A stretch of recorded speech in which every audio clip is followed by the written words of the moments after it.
যত দ্রুত নির্বাচন হবে ততই দেশের জন্য মঙ্গল, যা বললেন মির্জা ফখরুল। যত দ্রুত নির্বাচন করা যাবে ততই দেশের মঙ্গল হবে বলে মন্তব্য করেছেন বাংলাদেশ জাতীয়তাবাদী দলের মহাসচিব মির্জা ফখরুল ইসলাম আলমগীর। তিনি বলেন, অতি দ্রুত সংস্কার করে নির্বাচনের মধ্য দিয়ে জনগণের কাছে ক্ষমতা হস্তান্তর করতে হবে। গণতন্ত্র প্রতিষ্ঠায় প্রয়োজনে আবারও রাজপথে আন্দোলন করব। শুক্রবার বিকেলে বিএনপির স্থায়ী কমিটির প্রয়াত সদস্য ব্রিগেডিয়ার জেনারেল হান্নান শাহর স্মরণ সভায় গাজীপুরের কাপাসিয়া সরকারি পাইলট উচ্চ বিদ্যালয় মাঠে তিনি এসব কথা বলেন। মির্জা ফখরুল বলেন, কোন রকম তালবাহানা সহ্য করা হবে না। সব মামলা প্রত্যাহার করে অবিলম্বে তারেক রহমানকে দেশে ফেরার সুযোগ দিতে হবে। বিএনপি নেতাকর্মীদের বিরুদ্ধে দায়ের করা মামলা প্রত্যাহার করা না হলে কখনো নিরপেক্ষ অবস্থা তৈরি হবে না। বিএনপি মহাসচিব বলেন, হাসিনা পালালেও সংকট কাটেনি। মানুষ বিশ্বাস করে অবাধ নির্বাচনের মাধ্যমে গণতন্ত্র প্রতিষ্ঠা করতে হবে। যত দ্রুত সম্ভব নির্বাচনের উপযোগী পরিবেশ তৈরি করে ভোট দেওয়ার আহ্বান জানান তিনি আরো বলেন, আওয়ামী লীগ এখনো নানা রকম ষড়যন্ত্র করছে, চক্রান্ত করে দেশকে অস্থিতিশীল করতে চাচ্ছে। দুর্গাপূজাকে কেন্দ্র করে বিভিন্ন রকম অস্থিতিশীল পরিস্থিতি সৃষ্টি করতে পারে আওয়ামী লীগ। এ বিষয়ে সকলকে সজাগ থাকতে হবে। হিন্দু ভাইরা এদেশের নাগরিক, নিশ্চয়তা দিচ্ছি যে কোনো অনভিপ্রেত ঘটনা ঐক্যবদ্ধভাবে মোকাবেলা করা হবে। কুমিল্লায় ছুরিকাঘাতে কিশোরকে হত্যা, লাশ নিয়ে সড়ক অবরোধ। কুমিল্লা নগরীতে লুডু খেলাকে কেন্দ্র করে ছুরিকাঘাতে মাহি আলম মারুফ নামের এক শারীরিক প্রতিবন্ধী কিশোর নিহত হয়েছেন। পরে নিহতের লাশ নিয়ে সড়ক অবরোধ করেছে বিক্ষুব্ধ জনতা। শুক্রবার সন্ধ্যায় কুমিল্লা নগরীর নোয়াগাঁও ময়নামতি রেল স্টেশন এলাকায় এ ঘটনা ঘটে। নিহত মাহি নগরীর শাকতলা এলাকার বাবুল মিয়ার ছেলে। কুমিল্লা সদর দক্ষিণ মডেল থানার ভারপ্রাপ্ত কর্মকর্তা মোহাম্মদ রফিকুল ইসলাম বিষয়টি নিশ্চিত করেছেন। পুলিশ ও স্থানীয়রা জানান, শুক্রবার বিকেলে মাহি সহ বেশ কজন কিশোর লুডু খেলছিল নোয়াগাঁও ময়নামতি রেল স্টেশনের পাশে। এ সময় খেলার মাঝে পাশের রামনগর এলাকার জহিরুল ইসলামের ছেলে তুহিনের সঙ্গে ঝগড়া হয়। ঝগড়ার এক পর্যায়ে পাশের কোথাও থেকে ছুরি এনে মাহিকে পেটে ছুরিকাঘাত করে তুহিন পালিয়ে যায়। পরে স্থানীয়রা মুমূর্ষু অবস্থায় মাহিকে উদ্ধার করে প্রথমে স্থানীয় একটি বেসরকারি হাসপাতালে নিয়ে গেলে কর্তব্যরত চিকিৎসক তাকে কুমিল্লা মেডিকেল কলেজ হাসপাতালে পাঠান। সেখানে কর্তব্যরত চিকিৎসক তাকে মৃত ঘোষণা করেন। এদিকে হাসপাতালে মৃত ঘোষণার পর নিহতের স্বজন ও এলাকাবাসী মরদেহ নিয়ে নোয়াগাঁও এলাকায় নিয়ে এসে কুমিল্লা নোয়াখালী সড়ক অবরোধ করে বিক্ষোভ প্রদর্শন করেন। তারা মাহি হত্যাকাণ্ডের সঙ্গে জড়িতদের গ্রেপ্তার ও শাস্তির দাবি জানায়। আওয়ামী লীগ ঘুরে দাঁড়াবে, আগামী নির্বাচনেও অংশ নেবে মন্তব্য আওয়ামী লীগ নেতা হানিফের। বর্তমান প্রেক্ষাপটে আওয়ামী লীগ কিছুটা বিব্রতকর অবস্থায় আছে উল্লেখ করেছেন দলটির যুগ্ম সাধারণ সম্পাদক মাহবুবুল আলম হানিফ। তিনি বলেছেন, আওয়ামী লীগ ঘুরে দাঁড়াবে এবং আগামী জাতীয় নির্বাচনেও অংশ নেবে। বৃহস্পতিবার সন্ধ্যায় হোয়াটসঅ্যাপ গ্রুপে মাহবুবুল আলম হানিফের প্রেস সচিব তারিকুল ইসলাম টুটুল এ বার্তাটি গণমাধ্যম কর্মীদের কাছে পাঠান। বক্তব্যটি আওয়ামী লীগের যুগ্ম সাধারণ সম্পাদকের বলে নিশ্চিত করেছেন টুটুল। বার্তায় হানিফ বলেন, এটাও মাথায় রাখতে হবে, 1975 সালে জাতির পিতাকে সপরিবার হত্যার মধ্য দিয়ে যখন আওয়ামী লীগকে নিশ্চিহ্ন করার ষড়যন্ত্র করা হয়েছিল, তখন এরকম একটা ধাক্কা এসেছিল। সেই আওয়ামী লীগ ঘুরে দাঁড়িয়েছিল। এবারের ঘটনায় এমন ভাবার কোনো কারণ নেই যে এই আওয়ামী লীগ ঘুরে দাঁড়াতে পারবে না। আওয়ামী লীগ আবার অতীতের মতো ঘুরে দাঁড়াবে এবং আগামী সংসদ নির্বাচনে অংশ নিবে। আওয়ামী লীগকে বাদ দিয়ে এই বাংলাদেশে কোনো নির্বাচন হবে না। আওয়ামী লীগ ছাড়া আগামী জাতীয় নির্বাচন গ্রহণযোগ্য হবে। নির্বাচন ব্যবস্থা সংস্কার কমিশনের প্রধান বদিউল আলম মজুমদারের এমন বক্তব্যের সমালোচনা করেন মাহবুবুল আলম হানিফ। তিনি বলেন, আওয়ামী লীগকে রাজনীতি থেকে 10 বছর দূরে রাখার ষড়যন্ত্র করার যে নীল নকশা করা হচ্ছে তা আমাদের দৃষ্টিগোচর হয়েছে। বাংলাদেশের অন্তর্বর্তীকালীন সরকার আওয়ামী লীগের মতো ঐতিহ্যবাহী প্রাচীন ও বৃহৎ রাজনৈতিক দলকে নির্বাচন ও রাজনীতি থেকে দূরে রাখার যে হীন প্রচেষ্টা চালাচ্ছে, এর তীব্র নিন্দা ও প্রতিবাদ জানাচ্ছি এবং এ ধরনের অপতৎপরতা থেকে দূরে থাকার জন্য সংশ্লিষ্ট সকলের প্রতি আহ্বান জানাচ্ছি।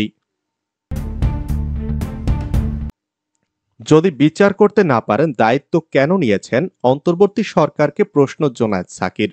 প্রশাসনে এখনো ফ্যাসিস্টদের দোসররা বসে আছে বলে মন্তব্য করেছেন গণসংহতি আন্দোলনের প্রধান সমন্বয়কারী জোনায়েদ সাকি। তিনি বলেছেন, আমাদের ঐক্যবদ্ধ থাকতে হবে। বিভিন্ন কাঠামোতে তারা বসে খুনিদের আড়ালের চেষ্টা করছে। এ সময় অন্তর্বর্তী সরকারের উদ্দেশ্যে জোনায়েদ সাকি বলেন, আপনারা যদি এদের বিচার করতে না পারেন তাহলে কেন দায়িত্ব নিয়েছেন? বিচার আপনাদের করতেই হবে, এটাই বাংলাদেশের মানুষের আকাঙ্ক্ষা। শুক্রবার বিকেলে নারায়ণগঞ্জে হুঁশিয়ারি সমিতি মিলনায়তনে গণসংহতি আন্দোলনের এক অনুষ্ঠানে তিনি এসব কথা বলেন। জোনায়েদ সাকি বলেন, আমরা বিশ্বাস করি এ সরকার শহীদের তালিকা প্রকাশ করবে, একজন শহীদের তালিকাও যেন বাদ না যায়। দল হিসেবে আমরা চেষ্টা করছি, আমাদের সীমাবদ্ধতা রয়েছে, কিন্তু সরকারের সক্ষমতা আছে। শহীদেরা শুধু নাম নয়, এক একটা সম্ভাবনাময় জীবন। কি নিদারুণ যন্ত্রণা ভোগ করেছে ছেলেরা। অন্তত 500 যুবক চোখ হারিয়েছে, অনেকে পঙ্গুত্ব বরণ করেছে। তাদের জীবনের নিরাপত্তা নিয়ে যেন ভাবতে না হয়, সেভাবে সরকারকে ব্যবস্থা নিতে হবে। তিনি বলেন, কোন শহীদ পরিবারকে যেন বলতে না হয় আমরা বিচার পেলাম না। এসব হত্যার দোসর ও নির্দেশদাতারা কোথায় গেল? আমরা শুনতে পারছি তারা পালিয়ে গেছে, এখনো পালিয়ে যাচ্ছে। তারা কিভাবে আইনের মুখোমুখি না হয়ে পালিয়ে যাচ্ছে, সরকারকে তার জবাব দিতেই হবে। আমরা তাদের বিচারের মুখোমুখি দেখতে চাই। আপনি তারে বুকে জড়াইয়ে ধরলেন রে ভাই, ফরহাদ মজহারের আক্ষেপ। এই যে একটা লোককে মনে প্রাণে চেয়েছি, সেই লোকটা গিয়ে জড়াইয়ে ধরলো একটা লোককে, যেই লোকটা কিন্তু খুনি বলেন তিনি। অন্তর্বর্তী সরকারের প্রধান মোহাম্মদ ইউনূস ও যুক্তরাষ্ট্রের প্রেসিডেন্ট জো বাইডেনের আলিঙ্গনের ঘটনায় আক্ষেপ প্রকাশ করেছেন কবি, দার্শনিক ও রাষ্ট্রচিন্তক ফরহাদ মজহার। তার মতে, জড়িয়ে ধরা বাংলাদেশের জনগণকে অপমান করা। কেন এই ঘটনাটি পছন্দ হয়নি, এই ব্যাখ্যায় মজহার বলেন, ওনাকে আমেরিকাতে বলা হয় জেনোসাইড জো। আপনারা জানেন এগুলো কেউ? বাইডেন গণহত্যাকারী, একটা লোক যার কাছে ফিলিস্তিনের জনগণের রক্ত লেগে আছে। আপনি যদি ডিপ্লোম্যাসি করতে যাইতেন, আপনি হাত মিলাইতে পারতেন, অসুবিধা নাই, আমরা দুর্বল দেশ। কিন্তু আপনি তাকে বুকে জড়াইয়ে ধরলেন রে ভাই, এক খুনিকে, সারা দুনিয়ার সর্বশ্রেষ্ঠ খুনি, তাকে আপনি বুকে জড়াইয়ে ধরছেন। তাহলে এই যে একটা লোককে মনে প্রাণে চেয়েছি, সেই লোকটা গিয়ে জড়াই ধরলো একটা লোককে, যেই লোকটা কিন্তু খুনি, যার আপাদমস্তক ফিলিস্তিনের বাচ্চাদের খুনে রঞ্জিত। শুক্রবার চট্টগ্রাম সার্কিট হাউস মিলনায়তনে চট্টগ্রাম বন্দরের বাস্তবতা ও সংস্কার শীর্ষক এক আলোচনায় বক্তব্য রাখছিলেন ফরহাদ মজহার, যিনি 2013 সালে মানবতা বিরোধী অপরাধীদের ফাঁসির দাবিতে গণজাগরণ মঞ্চের আন্দোলন শুরুর পর থেকে আওয়ামী লীগ সরকারের কঠোর সমালোচনা করে আসছিলেন। ইউনূস ও বাইডেনের আলিঙ্গন নিয়ে তিনি বলেন, বাইডেন সাহেব কিন্তু শূন্য, জিরো, ওনার কোনো মূল্য নাই। আসল লোক কমলা হ্যারিস, উনি ইলেকশনও করতে পারেন নাই, কিন্তু উনি প্রায় কথাও বলতে পারেন না। তুলে নিয়ে মারধর, মৃত ভেবে 2 ছাত্রদল নেতাকে নদীর চরে ফেলে গেল দুর্বৃত্তরা। চট্টগ্রামের রাউজানে 2 ছাত্রদল নেতাকে তুলে নিয়ে মারধরের পর মৃত ভেবে নদীর চরে ফেলে দিয়েছে দুর্বৃত্তরা। তারা হলেন মোহাম্মদ জয়নাল আবেদিন ও সাজ্জাদ হোসেন। গুরুতর আহত অবস্থায় তাদের উদ্ধার করে চট্টগ্রাম মেডিকেল কলেজ হাসপাতালে পাঠিয়েছেন স্থানীয় লোকজন। তবে তাদের অবস্থা এখনো আশঙ্কাজনক। আজ বৃহস্পতিবার বেলা 3টায় উপজেলার নোয়াপাড়া ইউনিয়নের কচুখাইন গ্রামের বাঁধের গোড়ার মাঝের চর থেকে 2 ছাত্রদল নেতাকে উদ্ধার করা হয়। কর্ণফুলী ও হালদা নদীর মোহনার পাশের এই চর অবস্থিত। এ সময় তাদের হাত, পা ও মুখ বাঁধা ছিল। এর আগে বেলা 1টায় নোয়াপাড়া ইউনিয়ন পরিষদ কার্যালয় থেকে দুজনকে 10-12 জনের সশস্ত্র একটি দল ভারতের সঙ্গে বরফ গলতে শুরু করেছে, মন্তব্য মির্জা ফখরুলের। আওয়ামী লীগ সরকারের পতনের পর ভারতের সঙ্গে বিএনপির সম্পর্কে বরফ গলতে শুরু করেছে বলে জানিয়েছেন দলটির মহাসচিব মির্জা ফখরুল ইসলাম আলমগীর। ভারতীয় বার্তা সংস্থা এএনআই-কে দেওয়া এক সাক্ষাৎকারে তিনি কথা বলেছেন।